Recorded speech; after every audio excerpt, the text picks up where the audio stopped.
नमस्कार दोस्तों, स्वागत है आप सभी का पाथफाइंडर पर। दोस्तों, union minister of state Jitendra Singh ji ने लंदन में ऑफिशियली कह दिया है कि पाकिस्तान से पीओके वापस लेना मोदी सरकार के एजेंडा में है। जी हाँ दोस्तों, वैसे आपको बताना चाहूंगा ऑलरेडी ये जो इश्यू है ये हमने ऑलरेडी पार्लियामेंट में भी हमारे रेजोल्यूशन पास हुआ है, जिसके अंतर्गत हमने कहा है कि पीओके वाला जो हिस्सा है हम वापस लेंगे। पर दोस्तों, कहीं ना कहीं इतने सालों में इस मुद्दे को ठंडे बस्ते में डाल दिया गया था और उसी में यूनियन मिनिस्टर जितेंद्र सिंह जी ने कहा कि अब सरकार इस पर विचार कर रही है और कहीं ना कहीं इसको लेने वाली, और ये हमारे एक्शन प्लान में है। पर दोस्तों, यहां पे आपको मैं बताना चाहूंगा, इन्होंने ही कहा है कि कुछ हिस्टोरिकल ब्लंडर्स हुए थे पिछले सरकारों के द्वारा। दोस्तों, क्या ब्लंडर्स थे? मोर और लेस आपको मालूम है कैसे भारत यूएनएससी में चला जाता है, इशू इंटरनेशनलाइज कर देता है, कैसे कहीं ना कहीं जो पार्टीशन के बाद जो प्रिंसली स्टेट्स को विलय करवाया जा रहा था, सरदार पटेल बाकी सारे प्रिंसली स्टेट्स को देख रहे थे और उन्होंने बड़े सक्सेसफुली उनको मिलवाया भारत से, लेकिन जम्मू कश्मीर नेहरू जी स्वयं देख रहे थे और उसी में ब्लंडर हुआ है। तो ये सारे इश्यूज तो आप जानते हैं, इसमें नया कुछ नहीं है, उस पर हम लाइट शेड करेंगे बहुत थोड़े देर में। लेकिन हमारा जो मेन मुद्दा आज की क्लास में होगा वो कुछ नया होने वाला है, हो सकता है आप लोगों को शायद ना मालूम हो। बात करेंगे गिलगित बल्तिस्तान की। कैसे गिलगित बल्तिस्तान को महाराजा हरि सिंह को दे दिया गया था अंग्रेजों के द्वारा, उसके बावजूद भी जिस दिन महाराजा हरि सिंह ने कहा कि हम इंडिया से एक्सेशन करने वाले हैं, इंडिया को एक्सीड करने वाले हैं, उसी दिन वहां पर बैठे अंग्रेज फौजी कैसे वहां पे कू करते हैं और उसको पाकिस्तान से मिलवाते हैं। और ये करने के लिए उन्हें सजा होने के बजाय अंग्रेजी हुकूमत ने उनको अवार्ड भी दिया था। ये वो पार्ट ऑफ हिस्ट्री है जो शायद आप में से बहुत लोग ना जानते हो। तो जो नहीं जानते हैं, इसको ज्यादा से ज्यादा शेयर करें सो दैट ज्यादा से ज्यादा लोग इस बारे में भी जाने, अंग्रेजों के इस सच के बारे में भी जाने। तो आइए आज की क्लास इसके साथ स्टार्ट करते हैं, पर इससे पहले आगे बढ़े दोस्तों, पाथ फाइंडर बैच 900 से अधिक घंटे लाइव क्लास होगा, जिसमें प्रीलिम्स, मेंस, इंटरव्यू हम सब कुछ कवर कराएंगे। 40 टेस्ट प्रीलिम्स के होंगे, 10 टेस्ट मेंस के होंगे, फ्री मेंस मेंटरशिप है, इंटरव्यू गाइडेंस प्रोग्राम है और कीमत केवल 8,999 रुपए है दोस्तों। मतलब एक प्रकार का रिवॉल्यूशन है। मेक श्योर इसका हिस्सा बने। आपको और कुछ नहीं चाहिए। यूपीएससी, सीएससी या स्टेट पीएससी अगर आप कर रहे हैं प्रिपरेशन, तो this will be sufficient. UPSC के लिए हम ये कोर्स रन कर रहे हैं, स्टेट पीएससी में भी बहुत सारा सब्जेक्ट्स हमारा कवर होता है। इसके सिवा दोस्तों, पाथफाइंडर अग्निपथ बैच है, इसका हिस्सा बन जाए, जल्दी से जाए, डिस्क्रिप्शन बॉक्स में लिंक मिल जाएगा, एनरोल कर लें। पर्सपेक्टिव सीरीज है, बहुत कुछ सीखने मिलेगा, एनरोल इसको भी देखें। साथ साथ समुद्र मंथन फ्री मॉक टेस्ट है, exact UPSC pattern, exact UPSC timing से फॉलो कर रहे हैं। 13 मई को होने वाला है, 1 लाख के प्राइजेस भी हैं, इसको जरूर से जरूर एनरोल कर लें। दोस्तों, न्यूज में है यूनियन मिनिस्टर जितेंद्र सिंह जी, जो कि ऑफिशियल विजिट में लंदन गए हुए हैं, वहीं पर उन्होंने London based Jammu and Kashmir origin student से मुलाकात की। वहां पर उन्होंने कहा पाकिस्तान ऑक्यूपाइड जम्मू कश्मीर को वापस लेना और उसको इंडिया का हिस्सा बनाना गवर्नमेंट के एजेंडा में है। उन्होंने कहा जब से प्राइम मिनिस्टर नरेंद्र मोदी जी आए हैं, उन्होंने कई मिस्टेक्स ऑफ द पास्ट उसको करेक्ट किए हैं।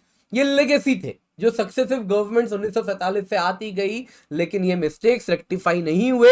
उन्होंने इसको रेक्टिफाई किया है, जैसे आर्टिकल 370, आप जानते हैं कैसे उसके बाद बड़ा बदलाव जम्मू कश्मीर में आया है। दोस्तों, हिस्टोरिकल मिस्टेक्स की ही वो बात कर रहे हैं, तो उसमें उन्होंने कहा, खुद कहा है, प्राइम मिनिस्टर जवाहरलाल नेहरू जी ने सरदार पटेल जी को, जो कि तब के होम मिनिस्टर थे, जम्मू कश्मीर मुद्दे को हैंडल नहीं करने दिया। वो बाकी सारे प्रिंसली स्टेट्स हैंडल करने दिया उनको, लेकिन जम्मू कश्मीर कहा नेहरू जी खुद हैंडल करेंगे। और उसी का उन्होंने कहा नतीजा है कि आज भी जम्मू कश्मीर का बड़ा हिस्सा पाकिस्तान के द्वारा, चाइना के द्वारा ऑक्यूपाइड है। यदि सरदार पटेल ने इनको, इस इश्यू को हैंडल किया होता, तो आज ये दिन नहीं आता।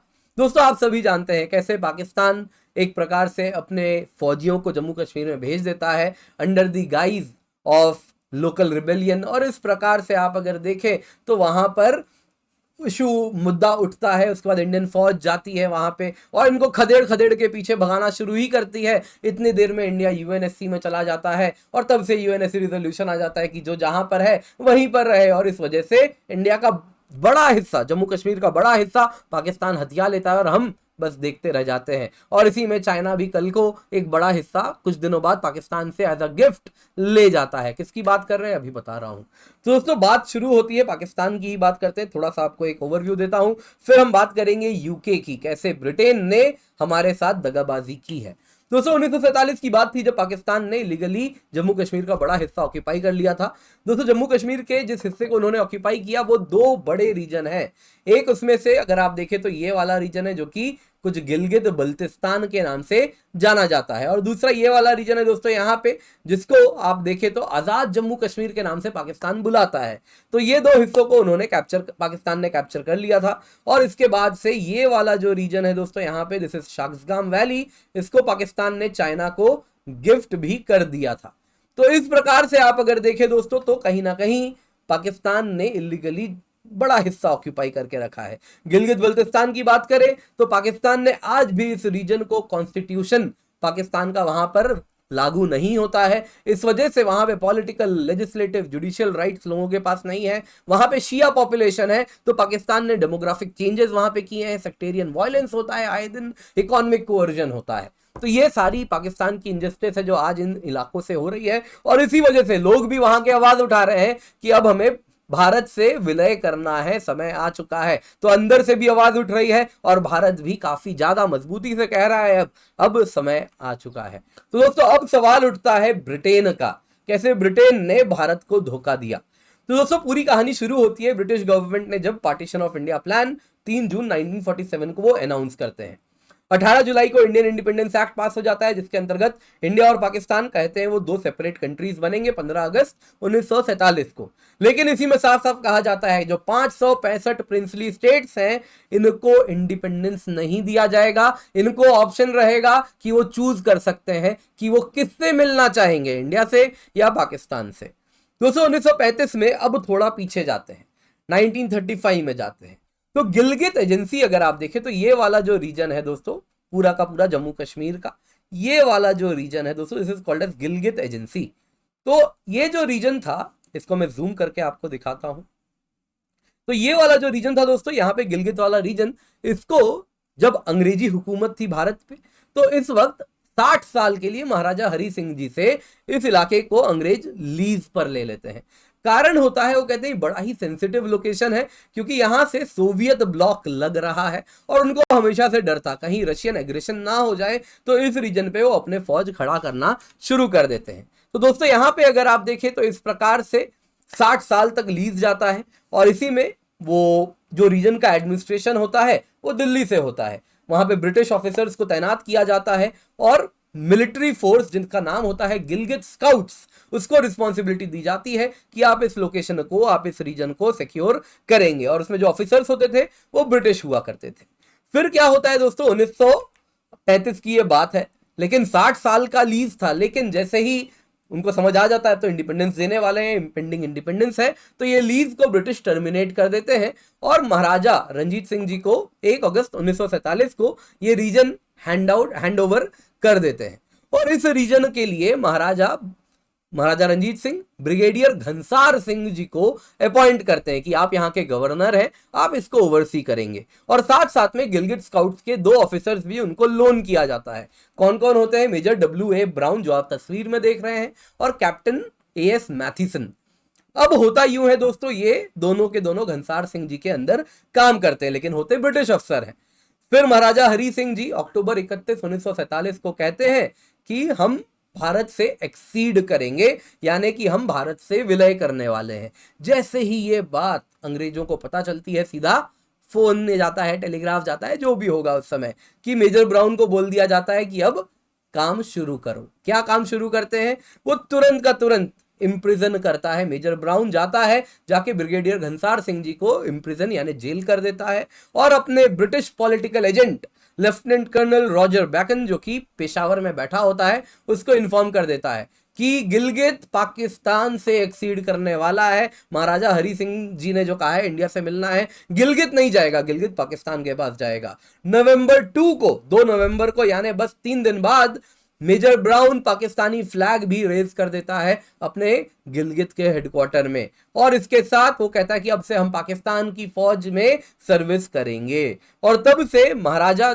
आप अगर देखें तो जो इंस्ट्रूमेंट ऑफ एक्सेशन इंडिया के फेवर में साइन करते हैं, इस रीजन से उनका कंट्रोल ही खत्म हो जाता है। 2 हफ्ते बीतते हैं, पाकिस्तानी गवर्नमेंट से उनका नॉमिनी आता है सरदार मोहम्मद आलम, और वो आता है और पोजीशन ले लेता है टेरिटरी का, यानी गिलगित को पाकिस्तान का हिस्सा बना दिया जाता है। दोस्तों यहाँ पे Pakistani army soldiers, tribals Gilgit Baltistan को ही अपना बेस बनाते हैं, जहां से फर्दर एक्शंस कैरी आउट किया जाता है। बाकी रीजन्स में जो तबाही मचाई जाती है उनके द्वारा इसी को एज अ बेस बनाया जाता है। स्कार्डू, द्रास, कारगिल, ले, इन सब में वहीं से कबायली घुसते हैं और Pakistani army soldiers in the guise of कबायली घुसते हैं और खूब ज्यादा प्लंडर, रेप्स एंड एवरीथिंग जो वो कर सकते हैं वो सब करते हैं।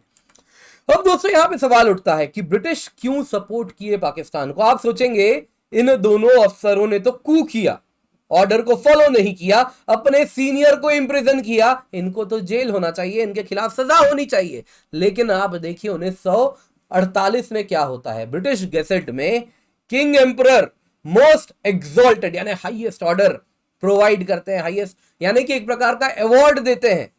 ब्रिटिश एम्पायर का अवार्ड मिलता है मेजर ब्राउन को, विलियम अलेक्जेंडर को, जो वो काम कैरी आउट करते हैं उसके लिए। तो क्या है ये बताता है कि यहां पे जो इन्होंने किया वो इंडिपेंडेंट कैपेसिटी में नहीं किया, ब्रिटिश ने कहा था करने को इसलिए किया। अब आप सोचेंगे कि आखिरकार ब्रिटिश पाकिस्तान को क्यों सपोर्ट किया उन्होंने। दोस्तों कारण बड़ा सिंपल था।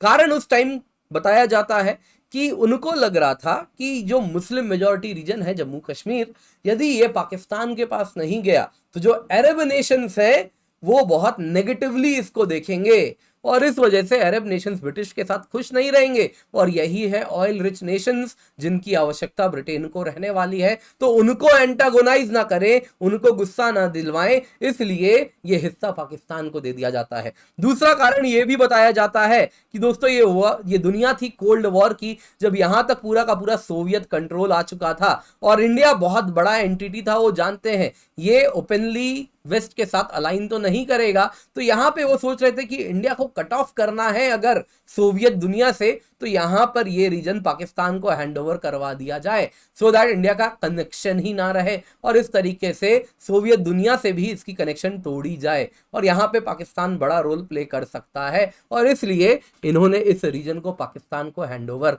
भी करवाया। दोस्तों ये थी ब्रिटिश डुप्लिसिटी, किस प्रकार से वो कहीं ना कहीं भारत के साथ धोखा पास्ट में किए थे और उसी का नतीजा हम अब तक झेल रहे हैं। दोस्तों आज की क्लास पसंद आई होगी तो लाइक कीजिएगा, अपने दोस्तों के साथ शेयर करें।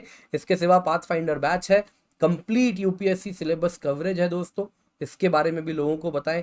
टेस्ट सीरीज भी दे रहे हैं, हैंड होल्डिंग, इंटरव्यू गाइडेंस, सब कुछ मिल रहा है। आपको और कुछ नहीं चाहिए यूपीएससी सीएससी 2024 क्लियर करने के लिए, बस ये बैच में एनरोल करना है। डिस्क्रिप्शन बॉक्स में लिंक है, मेक श्योर इसका हिस्सा बने एंड जल्दी से एनरोल कर लें, इससे पहले और प्राइसेस इंक्रीज कर जाएं।